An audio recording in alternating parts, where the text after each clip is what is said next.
The first encounter of St. Peter with Our Lady. Caveat: this article appeared in another group, and I am unable to trace the source. Read for your edification only.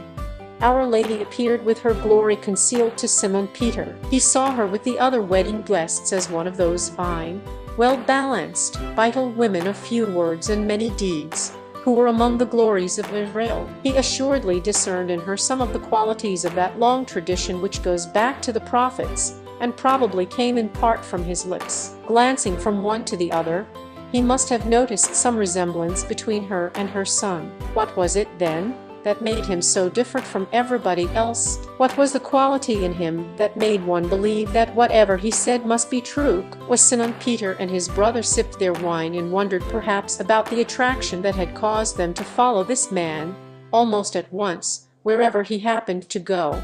They became aware of a restlessness that passed through the banquet hall. There were whispered consultations among the waiters, and a hurried intervention of the master of the feast, who seemed rather disturbed and embarrassed as he hastily went out again. And presently the fisherman noticed that the mother of the Lord had risen, and had come to the arched doorway, where she stood looking at him with appealing eyes. He also left the table, and approached her. "They have no wine," she said. Jesus replied affectionately, half in protest in a characteristic idiom of the East, "Woman, what is that to me, and to her?" Mary continued to look beseechingly at him. These, perhaps, were their relatives. In any case, good people, but she made no request of him.